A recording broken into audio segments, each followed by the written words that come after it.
Bonsoir. Aujourd'hui, sous votre regard subjugué, vous allez voir se battre deux grands classiques du délai. Un grand classique depuis longtemps. Ouais, un vrai grand classique. Un grand classique depuis un peu moins longtemps. Les deux sont, je crois pas me tromper en disant que c'est des best-sellers de leurs marques respectives.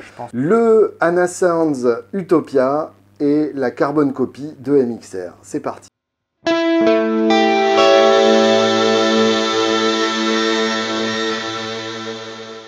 Bonsoir Alexandre. Bonsoir Julien. Donc la Utopia, c'est un délai que tu m'as présenté il y a 3 ou 4 ans. Ouais, et quand ça, il y a moyen. Peut-être, ouais. Et quand tu me l'as fait écouter, je t'ai dit, c'est bien, mais c'est pas aussi bien que ma Carbon Copy. Merci. Qui était mon délai fétiche à l'époque.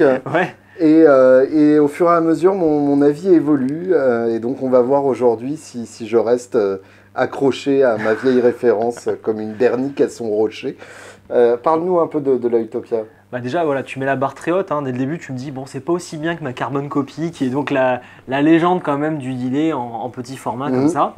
Alors, nous, la différence avec la Carbon Copy, c'est qu'on est rentré dans ce qu'on appelle les delays analog voiced.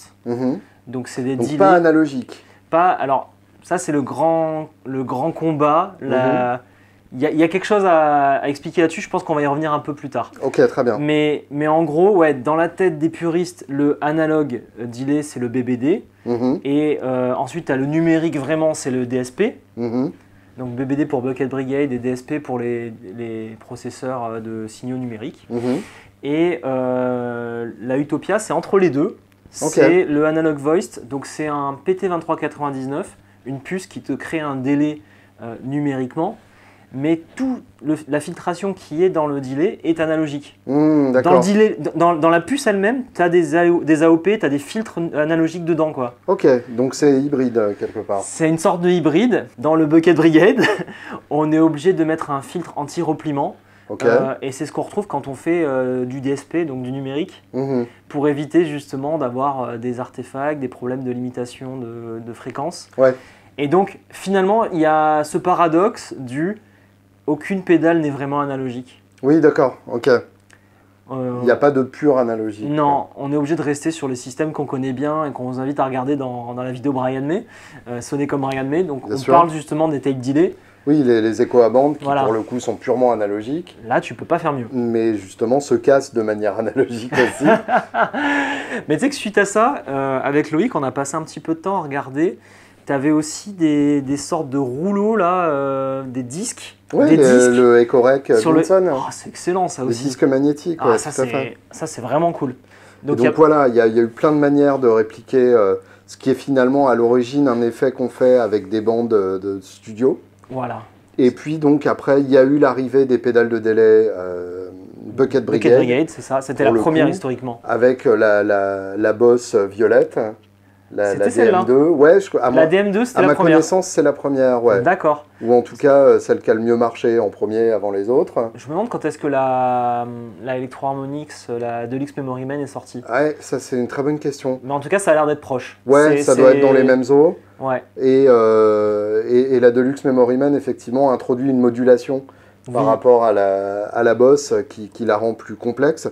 Là, on a effectivement une modulation sur les deux pédales, ouais. Et puis, donc, récemment, c'est-à-dire il y a à peu près une quinzaine d'années, MXR a sorti la Carbon Copy, qui a carrément remis toutes les pendules à l'heure et donné envie de délai analogique à tout le monde. Et ce qui est intéressant dans la genèse de la Carbon Copy, c'est que c'est une pédale conçue par George Trips, c'est-à-dire l'homme qui a monté Wayhuge dans les années 90. Ah, c'est lui. Qui faisait donc partie de la révolution boutique des années 90 et qui a conçu à l'époque le délai Aquapousse, qui est un délai Bucket Brigade aussi. Oui, je le vois. Qui ensuite est parti chez Line 6 et a programmé les algorithmes de la Line 6 DL4. Donc la pédale de délai vert qu'on a tous fan de en delay. tête. Voilà, un mec qui sait faire des délais qui sonnent. Et au moment où Wayhuge a été racheté par Dunlop, qui possède aussi MXR, et donc où George Trips a commencé à bosser pour développer des pédales MXR, je crois que sa première création a été la Carbon Copy. Ok, donc là, il y a du challenge quand même. Voilà, il y a un patron derrière quand même. Donc, ça change de moi, la Utopia, je l'avais designé dans ma chambre, en changeant des composants, en écoutant, tiens, si je mets une capa comme ça, finalement, ça sonne mieux, je préfère. Ouais, je suis pas sûr qu'on soit si loin que ça. Tu verrais le bureau de Josh Tripp. Ouais, c'est le délire. C'est pas loin d'une chambre étudiant aussi, effectivement. Ouais. Je te propose qu'on écoute les deux. Allez. On les met d'abord en réglage type slapback. Ok. C'est-à-dire une seule répétition et un écho très court. Ok. Comme il y avait sur les albums de rockabilly des années 50. Et après, on écoutera avec un délai un peu plus long. Je compte sur toi pour faire les réglages. Pour tourner les boutons, enclencher les modulations ça et marche. ainsi de suite. Avec ou sans le préamp du coup, pour l'instant? D'abord sans. D'abord sans. Et puis quand on sera au délai long, tu mettras le préamp. Allez, ça roule. Qui est un Twin 12 de JHS, qui est mon overdrive préféré du moment. Sympa. Le son de base, donc, d'origine. Un Kelt Axel Bauer, qui est décidément très excitant, même sans rien. Et ma sublime Giro Supernova, avec son seul P90, qui est bien suffisant. Ah oui. Voilà le son d'origine, avec un tout petit poil de reverb de l'ampli. Tout à fait. Et avec la carbone copy.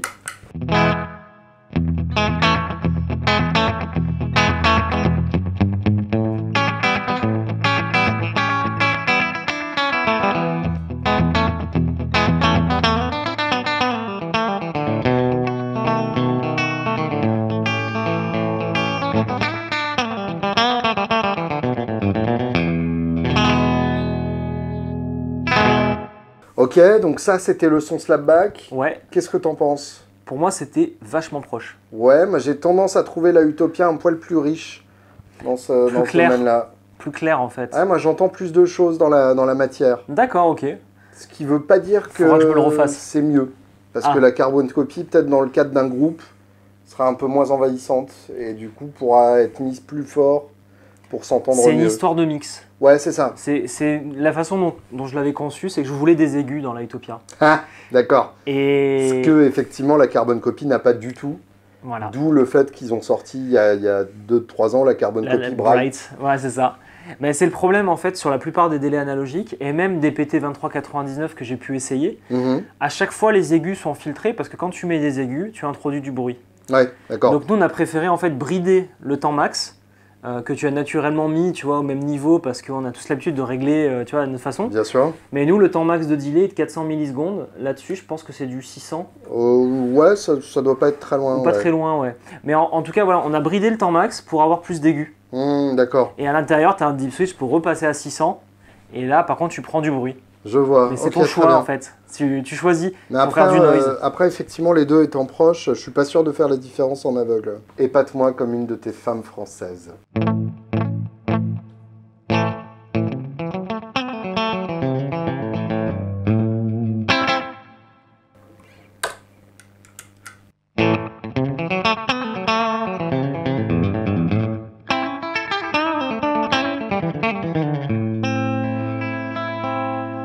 Ok, Carbon Copy puis Utopia.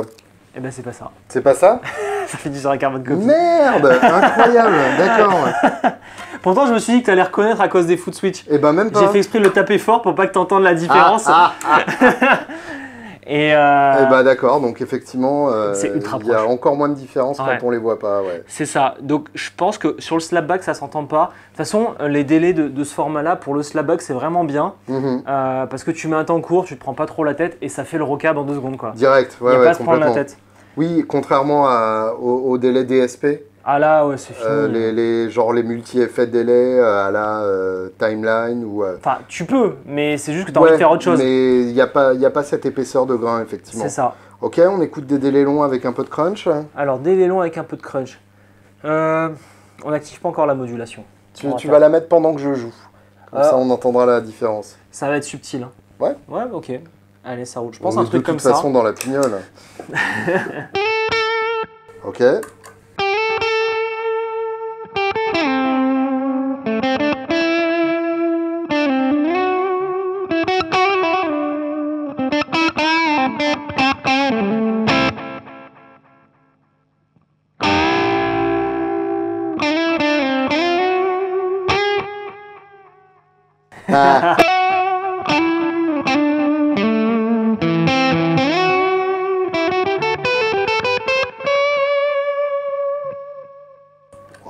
La suivante.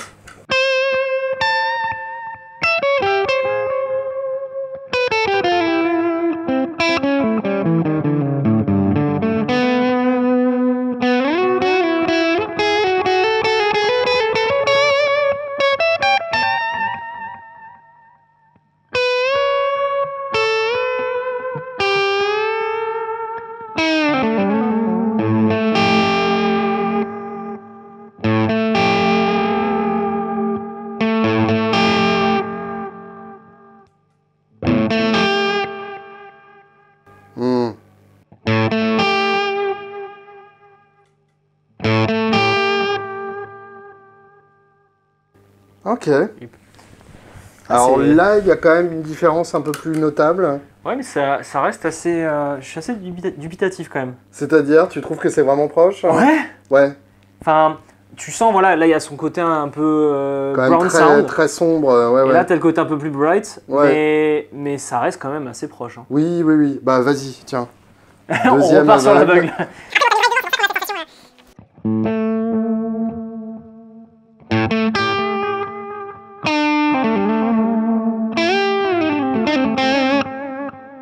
Ok.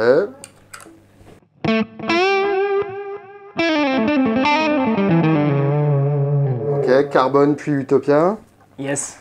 Là, t'as entendu cette fois. Là, fois. ça s'entend mieux, effectivement. Ouais. T'as quoi du coup? C'est quoi qui t'a donné ce repère que t'as pu savoir la différence? L'absence d'aigu sur la Carbone Copy. On est d'accord. Qui, moi, me plaît vachement. Je dois avouer que... Ah bah si tu veux, je te fais ça, c'est facile. Hein. Et bah voilà. Ce côté très sourd. En fait, ouais, je crois que j'aime bien. Toi, t'aimes ce côté un peu sourd, ok. Ouais, parce que du coup, ça s'intègre bien au son d'origine. Ouais, c'est vrai. Tu l'entends pas comme un effet supplémentaire, ça fait vraiment partie du son. Alors que nous, tu vois, ce qu'on essaie de faire là sur la prochaine version d'Utopia, c'est d'ajouter encore plus d'aigus et de volume pour sortir du mix avec le délai. Ouais. C'est comme ça qu'on voit la chose. Vraiment d'assumer le délai comme un effet à part entière. Quoi. Exactement. Ouais, je comprends. Et je comprends ce que tu veux dire là, d'avoir un effet beaucoup plus filtré. Finalement, ça peut être une option à rajouter au delay, quoi. Bien sûr. Alors, il y a une dernière chose que je voudrais entendre avant de faire ma décision, ou de la prendre, si je parle français correctement. Oui, bon, après, on s'en fout, hein, on parle de pédale. C'est l'auto-oscillation. Alors, elles ont leurs grains aussi différents. Absolument. On va écouter ça. Allez, vas-y. Base de lead. Oui, bon, de toute façon, ça ne changera pas grand-chose.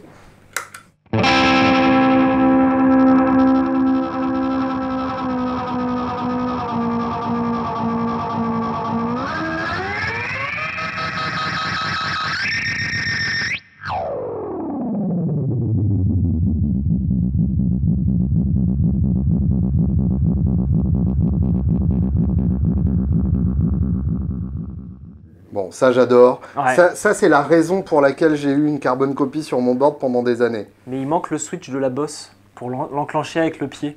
Ouais, mais non. Parce qu'en fait, moi, ce que je faisais, c'est que j'avais le gros bouton avec le caoutchouc autour de la micro-amp que je mettais sur le réglage de régénération. Mais tu pouvais pas tourner le delay pour autant. Tu te baisses. Il faudrait qu'il y ait une pédale qui permette d'activer cette régène et, Bien sûr. Et de bouger le volume. Délai, pardon. Ils l'ont pas fait sur la Carbone Copy Deluxe. Ouais, ils ont mis plein d'autres trucs, mais pas ça. Mais pas ça, ouais. Ils ont mis un tap tempo alors qu'on s'en fout du tap tempo. Bah, surtout pour le slapback, tu t'en fous. Bah oui, c'est ça. Après, sur des délais plus longs, c'est intéressant. Et pour le coup, vraiment, cette auto-oscillation, j'ai payé mon loyer avec pendant longtemps. T'as payé ton loyer avec l'auto-oscillation. J'ai accompagné pas mal d'artistes où vraiment ce son-là devenait la caution Radiohead de leur musique. Ok, on écoute. C'est avec ça que t'as découvert, c'est sur Radio. Oui, c'est vrai. Le solo de fin, là. De Karmapolis. Oui, c'est ça. Bien sûr. Ah oui, complètement. Où t'as l'impression de voir un robot brûler devant toi. Enfin, c'est monstrueux. Beau. Et ça part dans des notes complètement différentes, c'est énorme. Ah oui, complètement. Bon, je pense qu'avec celle-là, on va la retrouver facilement. Vas-y.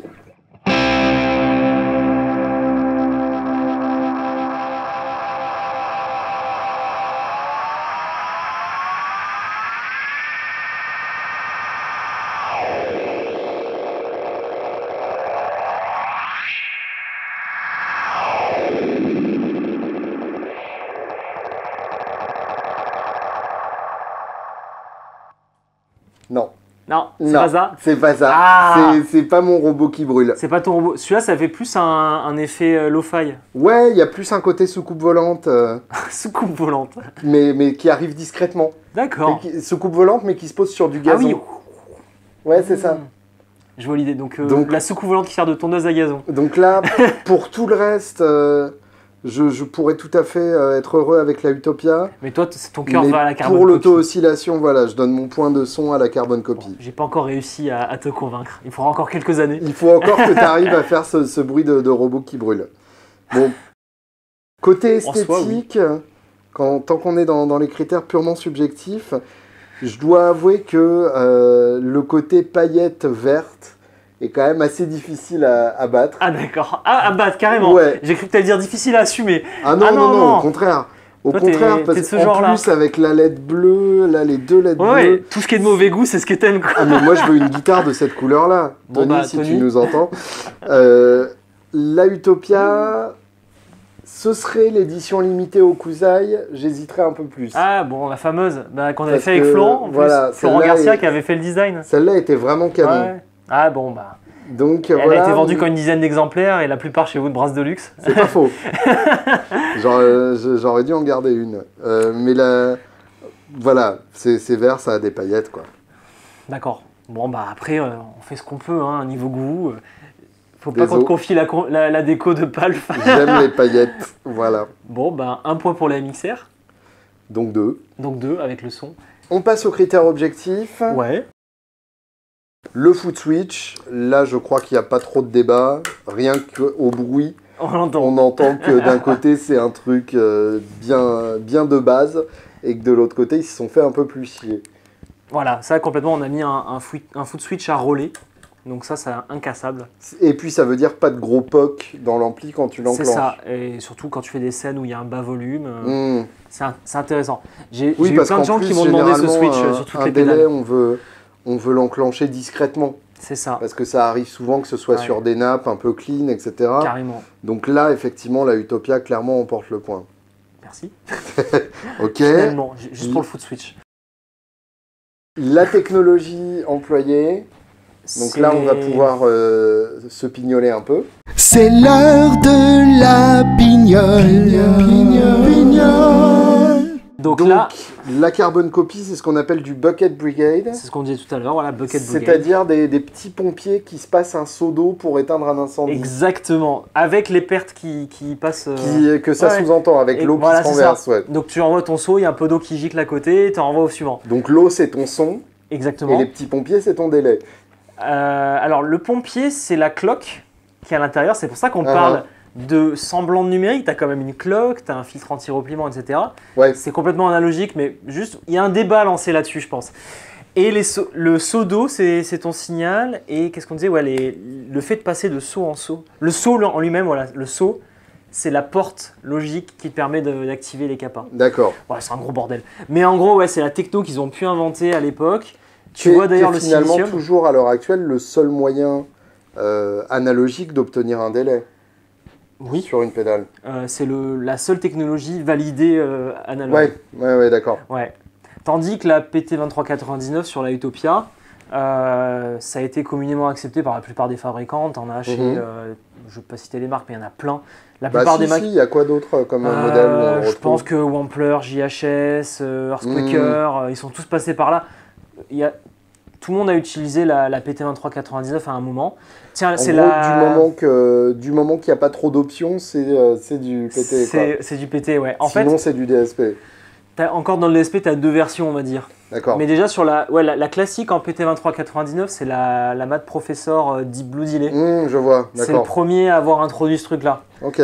Tandis que dans les DSP, tu te retrouves avec soit de la FV1, qui est encore une geekerie de fabricants boutiques, que tu peux trouver souvent chez Earthquaker, ou je pense que on se disait que la Cataline Bread qu'on a essayé l'autre fois... La belle époque, ouais. Non, pas celle-ci, la Topanga. Oui, d'accord. Ça semble être du FV1, j'ai pas ouvert, mais je pense que c'est du FV1.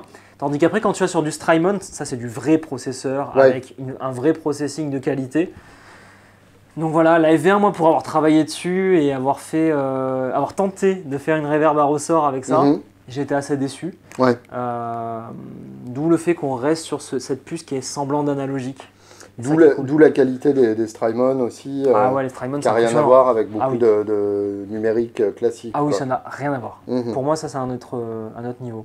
Ok. Donc voilà, faut pas avoir en tête que c'est du numérique d'avoir du PT, c'est du analog voiced. Ouais. Parce que tout le chemin du signal est en analogique. Il y a juste le fait de créer le retard de X millisecondes qui est numérique. Mais alors, question trollesque. Vas-y. Quel est l'intérêt du PT quand le Bucket Brigade existe? Le Bucket Brigade est de plus en plus compliqué à trouver. D'accord. Maintenant, il est fabriqué que par des copies asiatiques. Donc là-dedans, tu n'as pas du Bucket Brigade d'origine Panasonic. Ok, ouais, je vois. Sinon, la puce vaut 40 €. Super, d'accord. Donc je pense pas qu'au prix de vente de la MXR, tu trouveras une puce à ce prix-là. effectivement. Après, On est en train de faire des tests là justement, c'est le sujet en ce moment avec Loïc qui vient d'arriver dans l'équipe. C'est est-ce qu'au niveau des performances c'est mieux, c'est moins bien. C'est vrai que le rapport signal sur bruit est un peu moins bien sur le Bucket que sur le PT. Et le filtre que tu es obligé d'appliquer pour enlever le bruit est vraiment très violent, donc tu es obligé de perdre des aigus. Tu filtres du son avec. Quoi. Voilà. Donc si tu veux des aigus, tu es obligé d'aller sur la PT. Ok, d'accord. C'est ça en gros la grosse différence. Et aussi la PT2399 est une puce toujours en production. C'est facile de se l'approvisionner, ça coûte moins cher, donc c'est bien pour avoir un délai à un bon prix. C'est plus réaliste quoi en gros. C'est ça, c'est un peu plus cohérent aujourd'hui de proposer ça je trouve. Ok, donc je pense qu'on peut donner le point à la Utopia. Je pense que les deux sont équivalents, mais c'est toi qui tranches. Allez, je tranche. Voilà.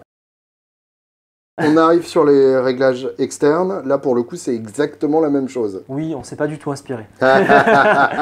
Donc, les réglages classiques du délai, le temps de retard, le nombre de répétitions, le mix, signal d'origine par rapport au signal avec le délai. Complètement. Et un switch pour activer la modulation. C'est ça. Et donc, la égalité. Et on en arrive au réglage interne.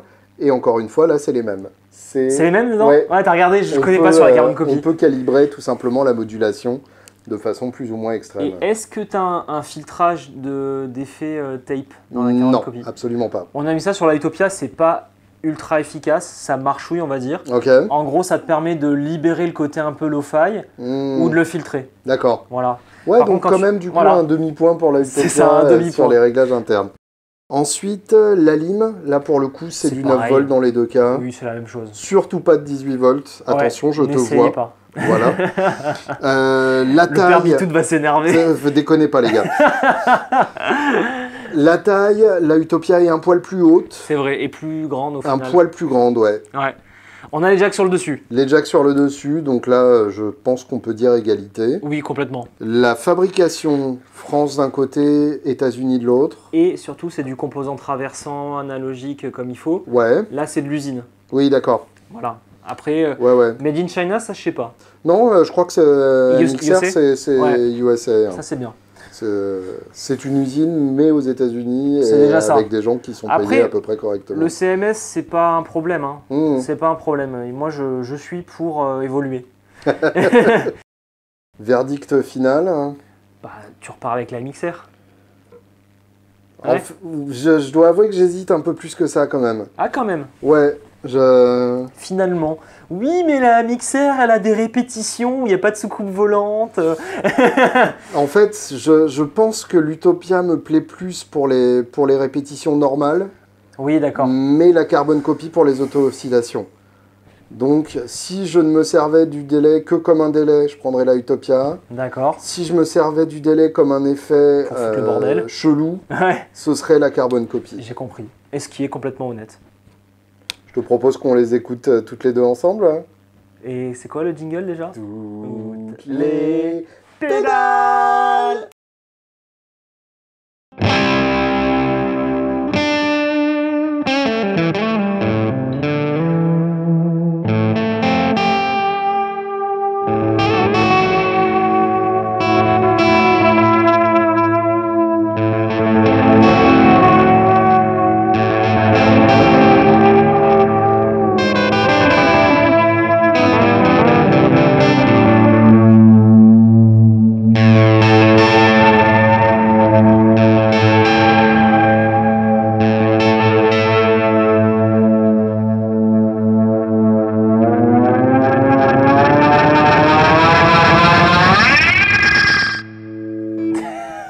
T'as pas assumé sur la fin.